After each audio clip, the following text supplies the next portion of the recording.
अस्सलाम वालेकुम दोस्तों, कैसे हैं आप। उम्मीद है आप सब खैरियत से होंगे, आपके बर्ड्स भी खैरियत से होंगे। मेरा नाम हस्साम अहमद है और मैं एज़ एवरी से बात कर रहा हूं। आज हम बात करेंगे पॉक्स वायरस के बारे में। जैसा कि आप लोगों को मालूम है, गर्मियों का सीज़न स्टार्ट हो गया है और पॉक्स वायरस ख़ास तौर पे मई और जून के महीने में बहुत तेज़ी से फैलता है और ये लोगों के पूरे सेटअप तबाह कर देता है। तो आज की वीडियो में मैं आपको बताऊंगा कि पॉक्स वायरस होता क्या है, पॉक्स वायरस फैलता कैसे है, पॉक्स वायरस से अपने परिंदे को कैसे बचाया जा सकता है, अगर आपके परिंदे को पॉक्स वायरस लग गया है तो उसकी ट्रीटमेंट कैसे करनी चाहिए। तो आज की वीडियो में ये सब बातें आपको बताऊंगा। पॉक्स वायरस एक वायरल डिजीज़ है, यानी कि ये फैलने वाली बीमारी है। अगर आपके एक परिंदे को ये बीमारी लग गई तो आपके दूसरे परिंदे को भी ये बीमारी ईज़िली लग सकती है। पॉक्स वायरस आमतौर पर बर्ड्स के विजिबल एरियाज़ पे होता है, यानी कि बर्ड्स के पंजों पर होता है और बर्ड्स की आइज़ पे होता है। ये तो हैं विजिबल एरियाज़ जहाँ पे पॉक्स वायरस होगा तो आपको ईज़िली पता लग जाएगा। पॉक्स वायरस आमतौर पे पीले पीले कलर के छोटे छोटे से दाने होते हैं जो कि बर्ड्स के पंजों पे और आइज़ पे होते हैं। लेकिन कुछ बर्ड्स के पॉक्स वायरस ज़ुबान पे भी होता है और हलक में भी होता है, जो कि हमें नज़र नहीं आता और हमें जब पता लगता है कि जब हमारा बर्ड्स काफ़ी वीक हो जाता है और उसकी नौबत मरने तक आ जाती है, तब हमें पता लगता है कि हमारे बर्ड्स को पॉक्स वायरस हुआ है। लेकिन अगर बर्ड्स के पॉक्स वायरस पंजों पे या आँख पे होता है तो हमें ईज़िली पता लग जाता है और हम इसको जल्द से जल्द इसकी ट्रीटमेंट करके इसको सही कर सकते हैं। पॉक्स वायरस मच्छरों के ज़रिए फैलता है, यानी कि बर्ड्स को जब मच्छर काटते हैं तो इससे ही पॉक्स वायरस फैलता है। पॉक्स वायरस का दूसरी फैलने की वजह, आप जो अपने बर्ड्स को सॉफ्ट फूड देते हैं तो उसमें बैक्टीरिया पैदा हो जाते हैं, क्योंकि कुछ लोग ऐसा करते हैं कि बर्ड्स को सॉफ्ट फूड देते हैं और एक एक दिन दो दिन उनके पिंजरों में सॉफ्ट फूड पड़ा रहता है, जिसकी वजह से सॉफ्ट फूड में बैक्टीरिया पैदा हो जाते हैं और वो फिर बैक्टीरिया बर्ड्स में पॉक्स वायरस का सबब बनते हैं। पॉक्स वायरस गंदगी की वजह से भी आता है कि कुछ लोग अपने शेड्स की सफाई सही तरीके से नहीं करते, तो इस वजह से भी उनके बर्ड्स में पॉक्स वायरस आ जाता है। पॉक्स वायरस इस वजह से भी आता है कि आप लोग इस मौसम में, यानी कि मई और जून के मंथ में बर्ड्स ख़रीदते हैं किसी शेड से और उस शेड में पहले से पॉक्स वायरस फैला हुआ होता है। अब जब वो बर्ड्स आप अपने शेड में लाते हैं तो उस बर्ड्स के ज़रिए आपके पूरे शेड में पॉक्स वायरस आ सकता है। तो आपको मशवरा यही है कि आप इन महीनों में, मई और जून के महीनों में तो बर्ड्स ख़रीदे नहीं। अगर किसी वजह से ख़रीद भी रहे हैं तो उन बर्ड्स को सबसे पहले ला के आप क्वारंटाइन करें। कम से कम 2 वीक का आप उन बर्ड्स को क्वारंटाइन करें, फिर आप उन बर्ड्स को अपने शेड में ले जाके छोड़ सकते हैं। ये तो हो गई वजूहात जिन वजह से पॉक्स वायरस फैलता है।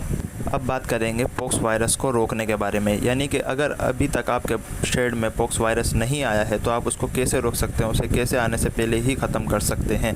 तो ये आसान सा हल है, आसान सा कोर्स है और बहुत सस्ता कोर्स है ये। आपको पता है कि नीम के पत्ते हर जगह अवेलेबल होते हैं, तो आप अपने बर्ड्स को 3 दिन तक लगातार नीम के पत्ते डेली वॉश करके अपने बर्ड्स को दें और साथ ही नीम के पत्तों को पानी के साथ उबालें और जब वो पानी ठंडा हो जाए तो उस पानी को अपने बर्ड्स के ऊपर और बर्ड्स के केजेस के ऊपर शावर करें। ये करने से इंशाल्लाह आपके सेटअप पे पॉक्स वायरस नहीं फैलेगा। अब बात करेंगे पॉक्स वायरस के ट्रीटमेंट के बारे में। अगर आपके बर्ड्स में पॉक्स वायरस आ गया है तो अब हम उस बर्ड्स को कैसे रिकवर करें, कैसे पॉक्स वायरस को ख़त्म करें। जैसे मैं आपको पहले बता चुका हूँ कि पॉक्स वायरस 3 जगह बर्ड्स पे फैलता है, एक पंजों पे, दूसरा आइज़ पे, तीसरा बर्ड्स की ज़ुबान और हलक पे। अब तीनों जगह का ट्रीटमेंट अलग अलग है। अगर आपके बर्ड्स के पंजों पे पॉक्स वायरस आए तो आपको कैसे ट्रीटमेंट करना चाहिए, क्या दवाई देनी चाहिए, ये मैं आपको बताऊंगा। अगर आइज़ पे आए तो कौन सी दवाई देनी चाहिए, अगर हलक में या ज़ुबान में आए तो कौन सी दवाई देनी चाहिए, ये सब मैं आपको बताऊँगा। सबसे पहले बात करेंगे पॉक्स वायरस जो पंजों पे आता है तो उसकी ट्रीटमेंट क्या है, उसकी दवाई हम कौन सी अपने बर्ड्स को दें। अगर बर्ड्स के पंजों पे पॉक्स वायरस आए तो आप 5 दिन का ये कोर्स होता है, 5 दिन तक अपने बर्ड्स के पंजों पे एसिलेक्स क्रीम लगाएं और जो आप पानी देते हैं अपने बर्ड्स को तो उसके पोट पे एसिलेक्स सिरप के 3 कतरे उस पोट में पानी में हल करके अपने बर्ड्स को 5 दिन तक पिलाएं, तो इंशाल्लाह आपका बर्ड रिकवर हो जाएगा।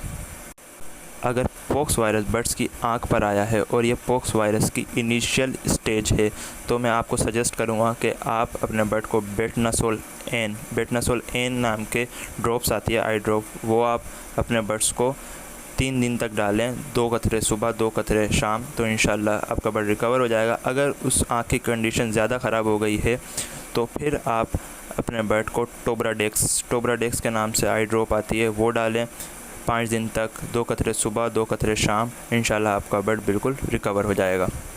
अब अगर पॉक्स वायरस ज़ुबान पे या हलक पे आया है बर्ड्स के, तो आप अपने बर्ड्स को विडालिन नाम का मल्टीविटामिन सिरप आता है, आप अपने बर्ड्स को वो पानी के साथ हल करके दें। उसके 3-3 कतरे आप डेली अपने बर्ड्स को पानी के साथ हल करके दें मल्टीविटामिन सिरप के, विडालिन के। और अपने बर्ड्स को खाने के अंदर सिर्फ़ और सिर्फ कंगनी दें। सिर्फ कंगनी खाने में आप अपने बर्ड्स को दाने में दें, सिर्फ कंगनी। इसके अलावा और कुछ दाने में आप अपने बर्ड्स को ना दें।